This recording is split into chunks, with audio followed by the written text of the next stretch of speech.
اچھا ٹھکانہ دیا اور پاکیزہ چیزیں ان کو کھانے کے لیے دی. وہ اچھا ٹھکانہ کیا تھا؟ مصر ان کے ہاتھ میں آیا، ارض شام ان کے ہاتھ میں آئی. تو اس میں یہ ایک اشارہ ملتا ہے ہمیں کہ انسان کو بھی اچھی جگہوں پہ ہی رہنا چاہیے. یہ اللہ کی بڑی نعمت ہوتی ہے. صحراؤں میں، ریگستانوں میں جا کے رہنا اس سے بہتر ہے کہ ایسے جگہوں پہ جا کے رہے جو برکت والی جگہیں ہیں. جیسے ارض شام ایک برکت والی جگہ ہے، تو ترجیح ہمیشہ ایسی ہی جگہوں کو دینی چاہیے جہاں آپ کو پاکیزہ چیزیں کھانے کو ملیں، جہاں کے پھل اچھے ہوں صحت کے لیے. جیسے میں نے بتایا تھا نا کہ زیتون، انجیر یہ شام میں بہت پیدا ہوتا ہے، اور وہاں کے لوگوں کی ہم نے صحتیں بھی دیکھی ہیں. اور یعنی کیونکہ اتنی پاکیزہ اور اتنی اچھی غذائیں کھاتے ہیں تو اس کا اثر انسان کی صحت پہ بھی ہوتا ہے. تو یہ بھی ہمیں پتہ چلتا ہے کہ یہ چیز اللہ کی ایک بہت بڑی نعمت ہے. اس نعمت سے ہمیں لطف اندوز ہونا چاہیے. دوسری بات، فَمَا اخْتَلَفُوا حَتَّى جَاءَهُمُ الْعِلْمُ، کہ علم آنے کے بعد بنی اسرائیل نے اختلاف کیا ہے. تو آج بھی جتنے گمراہ فرقے ہیں، علم ہوتا ہے اس کے باوجود ضد اور ہر دھرمی کی بیس پر حق کو فالو نہیں کرتے. یہ جتنے آپ کو فرقہ پرست لوگ نظر آئیں گے نا جو نئے نئے فرقے ایجاد کر رہے ہیں، لوگ ان کے علم سے بڑے متاثر ہوتے ہیں. لوگ سمجھتے ہیں کہ یہ دلیل سے بات کرتے ہیں، حالانکہ ان کے پاس علم ہوتا نہیں ہے، اور لوگوں کے پاس بھی علم نہیں ہوتا، جس کی وجہ سے لوگ ان کو برحق سمجھ رہے ہوتے ہیں. اور یہ مقتدی اور رہبروں کے پاس جو علم اول تو ہوتا نہیں ہے، اور ہوتا بھی ہے تو وہ ناقص علم ہوتا ہے. تو یا تو وہ ناقص علم کی بیس پہ گمراہ ہوتے ہیں، یا جان بوجھ کر ہر دھرمی کر رہے ہوتے ہیں. تو آپ دیکھ لیجئے، میں ایک سادہ سی مثال دیتا ہوں.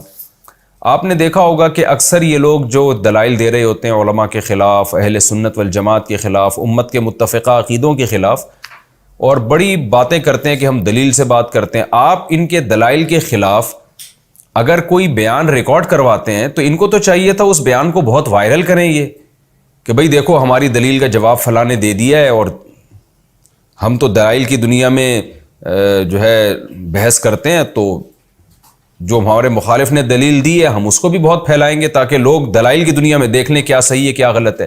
لیکن یہ ایسا نہیں کرتے. یہ دوسرے کے جب دلائل آپ ان کے ساتھ شیئر کرتے ہیں نا، یہ اس کو اڑاتے ہیں، اس کو چھپاتے ہیں. تو یہ بہت یعنی یہ ایک ایسی واضح چیز ہے جو آپ کو آج کل سوشل میڈیا پہ بالکل واضح نظر آئے گی. تو یہ خود اس کی علامت ہے کہ یہ دلیل کی ایک انہوں نے رٹ لگائی ہوئی ہوتی ہے. اصل بات وہی ہے کہ ایک اختلاف کر کے امت کو توڑنا، چاہے وہ جہالت میں توڑا جائے یا وہ جان بوجھ کر دنیا کی محبت میں یا دنیا کی لالچ میں توڑا جائے. اور پھر اس توڑنے کو کہتے ہیں کہ ہم فرقہ واریت ختم کر رہے ہیں، حالانکہ اس سے فرقہ واریت پیدا ہو رہی ہوتی ہے. تو یہ ہمیشہ سے یہ بنی اسرائیل میں کبھی یہ وتیرہ رہا ہے اور اس امت میں بھی یہ ہو رہا ہے.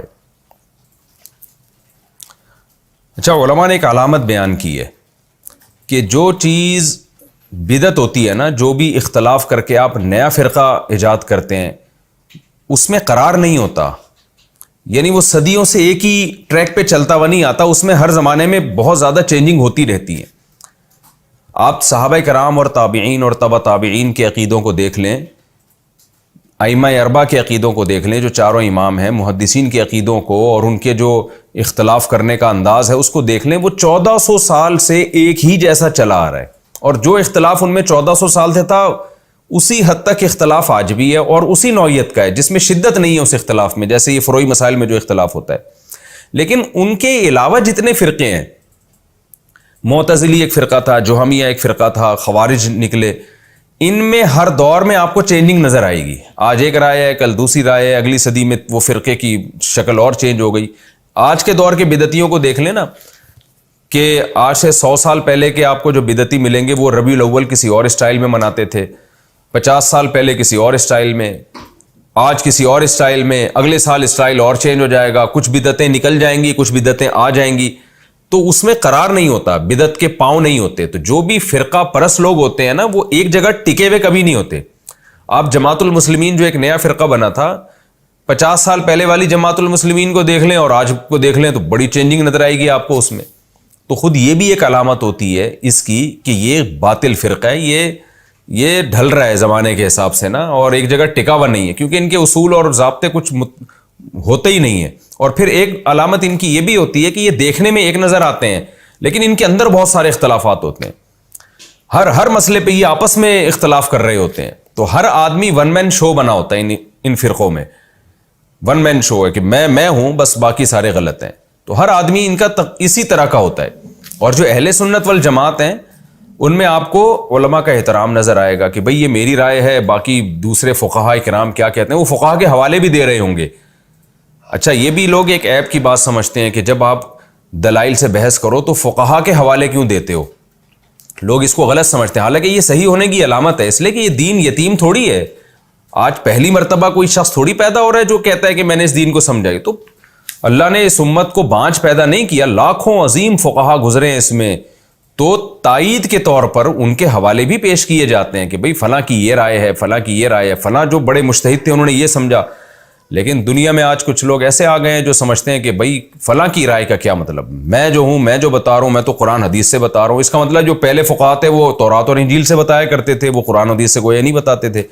تو جو بھی آپ کو امت پنے سے ہٹا رہا ہے, ایک نئی چیز مارکیٹ میں لا رہا ہے, تو خوب سمجھ لیں کتنا اچھا لیبل لگائے, آپ اس کے لیبل سے کبھی بھی متاثر نہ ہوں. اہل حق کی علامت یہ ہے کہ وہ انہی عقیدوں اور نظریات پہ ہوتا ہے جو صحابہ تابعین تبع تابعین سے چلے آ رہے ہیں, جو جمہور امت کا عقیدہ ہے, جو جمہور امت کا نظریہ ہے, وہ اسی پہ چلے گا. اور وہ امت کی طرف لوگوں کو دعوت دے گا, وہ اپنی شخصیت کی طرف لوگوں کو کبھی بھی اکٹھا نہیں کرے گا. تو یہ ایک برحق ہونے کی مضبوط علامت ہے. یہاں اکثر لوگ ایک آیت پیش کرتے ہیں وَإِن تُطِعْ أَكْثَرَ مَن فِي الْأَرْضِ يُضِلُّوكَ عَن سَبِيلِ اللَّهِ, کہ زمین میں آپ اکثریت کی اتباع کرو گے تو وہ گمراہ کر دے گی. تو آپ کہہ رہے ہیں کہ جی جمہور کی طرف جاؤ, اور قرآن کہہ رہا ہے کہ اکثریت تو غلط ہوتی ہے. تو یہ بھی آیتوں کو خلط ملط کرنے والی بات ہے. ایک ہے اس دور میں انسانوں کی اکثریت, اس دور میں انسانوں کی اکثریت کافر تھی, تو صحابہ کو کہا جا رہا ہے کہ ان کافروں کی اکثریت کو دیکھ کے ان کو فالو مت کرو. تو یہ اس دور سے متعلق ہے جب کفر دنیا میں زیادہ ہو. حضرت عیسیٰ علیہ السلام جب آئیں گے تو اس وقت تو دنیا میں اسلام زیادہ ہوگا. تو کیا اس وقت یہ آیت پڑھی جا سکتی ہے کہ اکثریت کو دیکھ کے چلو گے تو گمراہ ہو جاؤ گے؟ تو اکثریت تو مسلمان ہوگی اس وقت.